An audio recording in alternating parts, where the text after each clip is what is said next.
म त्यही दोकानमा बसिराखेको थिएँ नानी अनि यतैबाट आयो र फुच्चै यहाँ बसो अनि प्रकाश तिमी कहिले आएको थियौ भने अब बोलिराख्ने मान्छे सधैँ आउने अनि आएर बोल्नै सक्ने अवस्था रहेनछ उसको अनि बसिहाल्यो अनि म कुदेर आएँ हेर्छु खुट्टामा सबै त्यसको एकदम बलटै बलट छ अनि कि बुढाबुढी झगडा गर्यो भनेर कुदेर त्यसको डेरा गएँ हजुर त्यहाँ पर्छ अनि खेर नानी झगडा गर्यो कि के हो भनेर उसको बुढीलाई सोधेँ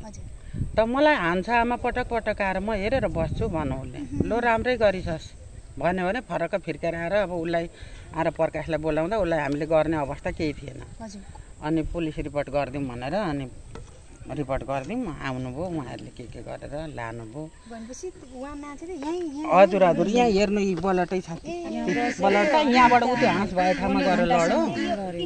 हजुर हजुर यो बलट हो सबै धेरै छ अहिले घरमा बलटहरू सफा गरेकै छैन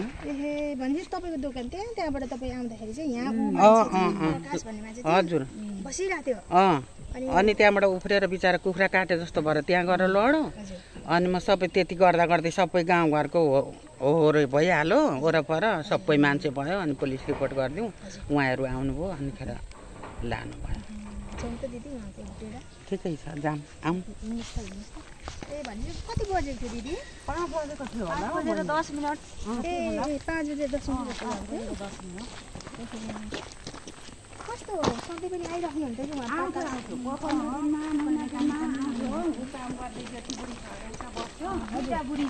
दुईटा बुढी यो चाहिँ जेठी यो कान्छी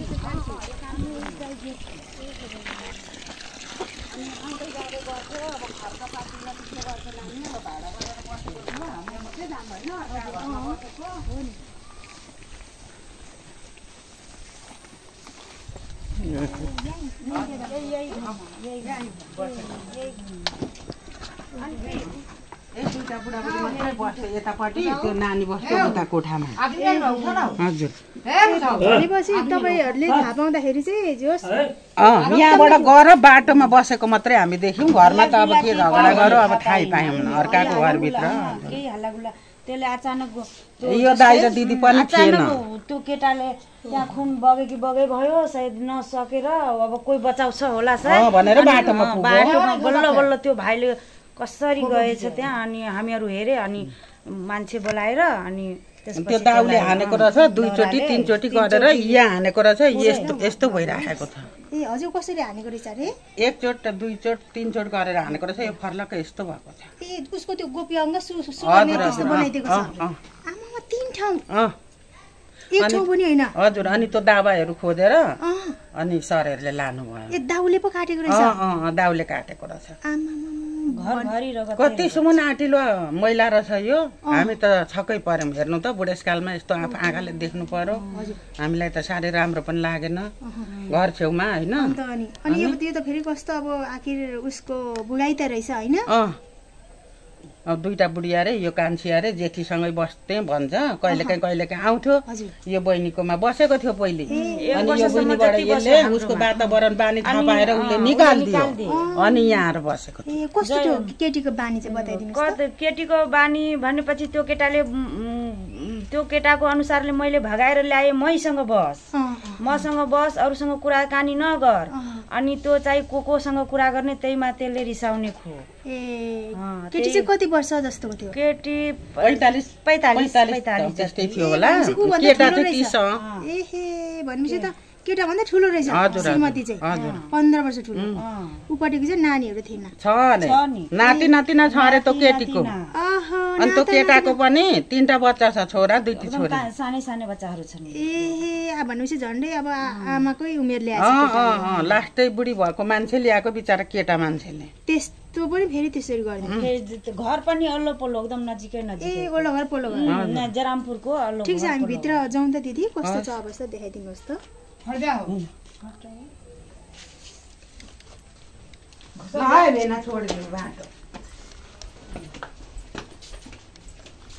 यही बस्दैछ भाडामा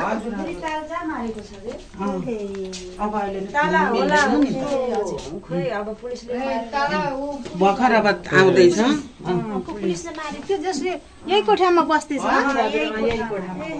कसरी फेरि मारेर उसलाई मारेर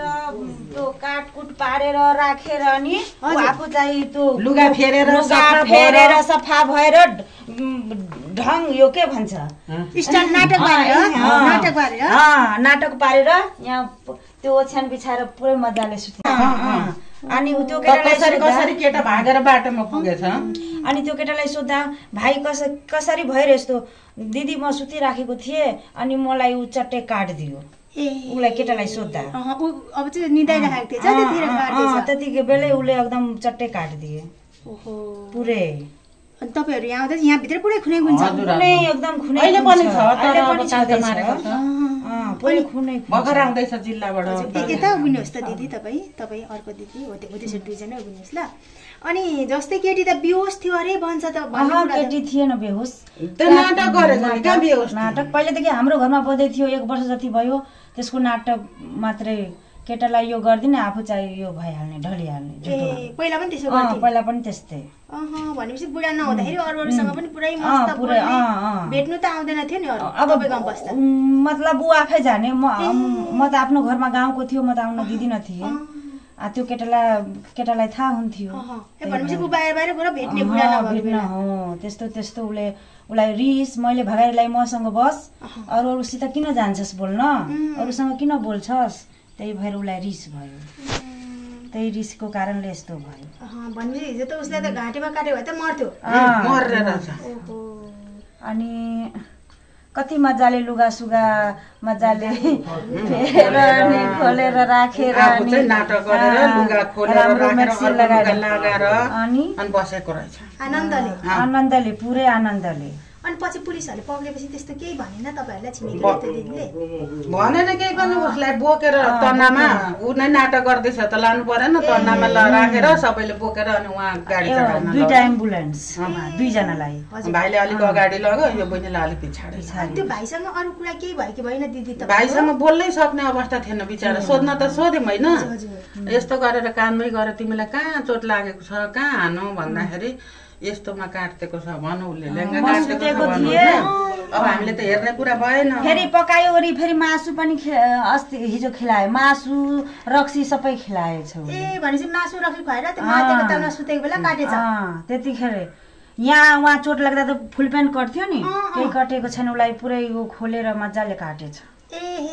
भनेपछि त्यो फुले पछि तपाईहरु बाटोमा निस्किँदा चाहिँ केटाले फुल प्यान्ट लगाएको थियो एउटा चोट लागेपछि अनि उसले लुगा घुसाएर त्यहाँसम्म पुग्यो ढलिहाल्यो बाटोभरि खुनै खुन्थ्यो बाटैभरि छ अहिले पनि छ घरमा पनि छ भनेपछि केटीको योजनै रहेछ क्या यसलाई चाहिँ मन आउँछु हैन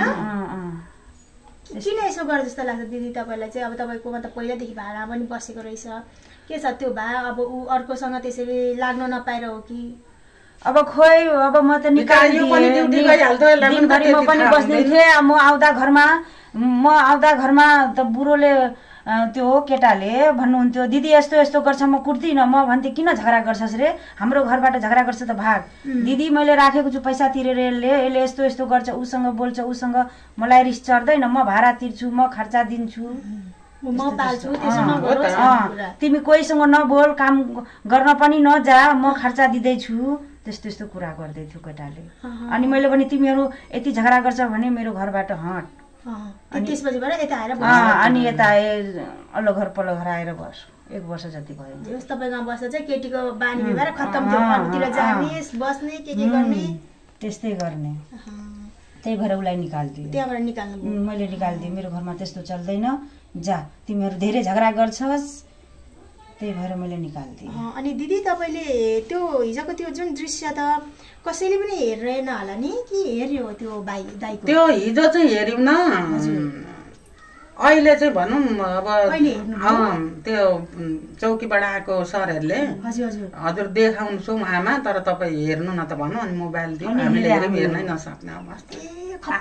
खप काटेको छ आज हेरे हामीहरू हेर्नै नसक्ने छ नि दाउले काटेको छ दाउ पनि त्यही फोटो खिचेर अनि केटीले के भनेछ प्रहरी सरहरुसँग कुरा केही भएको छैन अब भन्छ होला नि किन काट्यो पनि भने